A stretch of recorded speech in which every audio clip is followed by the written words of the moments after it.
जो एसआईआर की जो आपने डेट की बात की,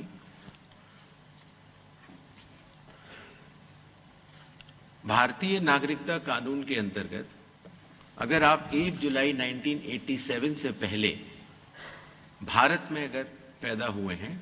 तो आपको भारत का नागरिक माना जाता है। तो जो व्यक्ति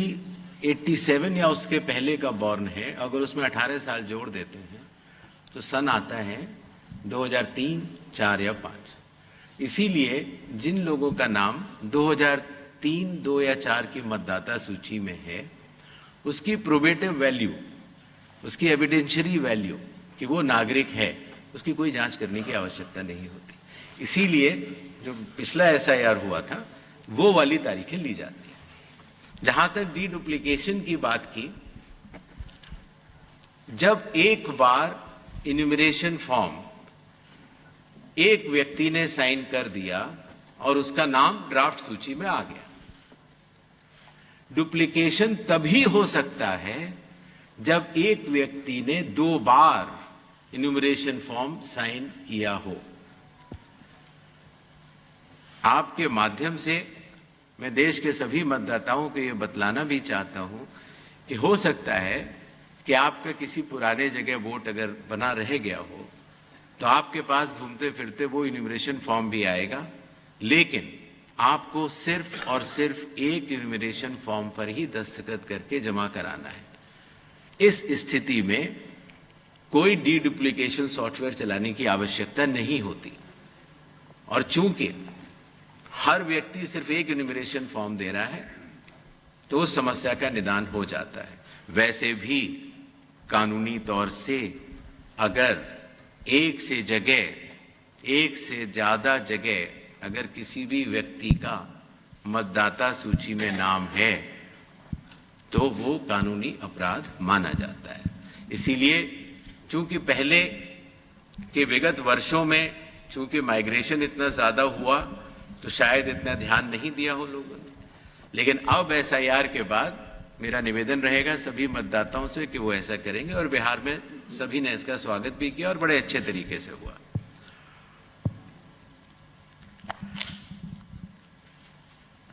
रॉन्गफुल इंक्लूजन ऑफ फॉरेनर्स, कई बार अगर किसी व्यक्ति ने जो कि हमारे देश का नागरिक नहीं है और आने के बाद अगर उसने कुछ कागज बनवा लिए हैं तो आपने नोटिस किया होगा जो हमारी प्रेजेंटेशन थी कि सबसे पहले इन्यूमरेशन फेज में हम ये मिलान करेंगे कि 2002, 3 या 4 में आप या आपके वरिष्ठ जो वंश के लोग थे वो कहाँ थे। अगर उससे मिलान हो जाता है तो फिर ये बात खत्म हो जाती है। जो लोगों का मिलान नहीं होगा उनको नोटिस जारी होगा, और नोटिस जारी होने के बाद उन्हें वो कागज दिखाने होंगे, और उसके साथ साथ ये भी बतलाना होगा कि 2003 में वो कहाँ थे। जो इंडिकेटिव लिस्ट ऑफ डॉक्यूमेंट्स हैं, जो 11 हैं, जिसमें आधार आइडेंटिटी के लिए 12वें तौर से जोड़ा गया है, ये इंडिकेटिव लिस्ट ऑफ डॉक्यूमेंट्स लगभग सभी सीईओ से चर्चा करके बनाई गई हैं। बट फिर भी जब हियरिंग हो और उस समय ये सिद्ध करना हो किसी को अपनी जांच में कि मैं नागरिक हूं, तो वो कोई और अगर डॉक्यूमेंट देगा तो उसके ऊपर ईआरओ विचार जरूर करेंगे, लेकिन indicative list of document bye and large यही रहेगी। इन्यूमरेशन फेज में कोई भी डॉक्यूमेंट देने की किसी को आवश्यकता नहीं है, सिर्फ और सिर्फ मिलान और मैचिंग होगी। जहां तक उन बच्चों की बात है जिनके पेरेंट्स नहीं हैं, तो उन बच्चों के पास ये इंडिकेटिव डॉक्यूमेंट्स तो होंगे ही, तो इंडिकेटिव डॉक्यूमेंट्स होंगे। और दूसरी बात, ऐसे बच्चे जिनके माँ बाप भी नहीं हैं तो कहीं तो उनके माँ बाप होंगे, और जहां उनके माँ बाप होंगे उनसे उनकी मैचिंग और फिक्सिंग, जो मैचिंग और जो लिंकिंग की जाएगी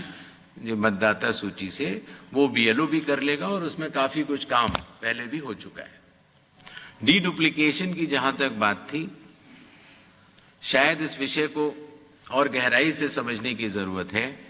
एक व्यक्ति का एक इन्यूमरेशन फॉर्म प्रिंट होता है, और वो व्यक्ति अगर उस इन्यूमरेशन फॉर्म पर दस्तखत करता है, उसको बीएलओ वेरीफाई करता है, तो उसका नाम ड्राफ्ट लिस्ट में आ जाता है। अगर उस व्यक्ति के एक से ज्यादा जगह नाम है तो उतने इन्यूमरेशन फॉर्म अलग अलग जगह प्रिंट होंगे, जितके भी नाम है सबके प्रिंट होंगे। तो जब तक वो व्यक्ति मानसिक तौर से कानूनी अपराध करने के लिए तैयार है,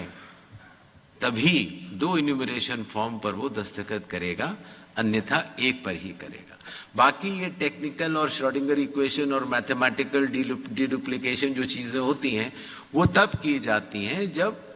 फील्ड टू पर हाउस टू हाउस सर्वे नहीं किया जा रहा हो। ये physical field to field, person to person एक सर्वे है जो कि अगर आंकड़ों में आप देखेंगे तो वो एक बहुत बड़ा सर्वे है। जहां तक ये 11 दस्तावेजों की बात, ये सारे 11 दस्तावेज सभी चीफ इलेक्टोरल ऑफिसर से डिस्कस करके ही बनाए गए हैं। और अगर हियरिंग के समय कोई ऐसा दस्तावेज अगर कोई व्यक्ति देता है जिससे कि ये प्रमाणित हो जाता है कि वो भारत का नागरिक है, तो स्वाभाविक तौर से उस दस्तावेज को ईआरओ नजरअंदाज नहीं करेंगे। प्रशासनिक फेरबदल एसआईआर अनाउंस करने से पहले हर राज्य सरकार का अधिकार है और वो प्रशासनिक फेरबदल कर सकती है। अगर एसआईआर के अनाउंसमेंट के बाद भी अगर उन्हें कोई प्रशासनिक फेरबदल करना होता है तो चुनाव आयोग की उन्हें परमिशन लेनी होती है।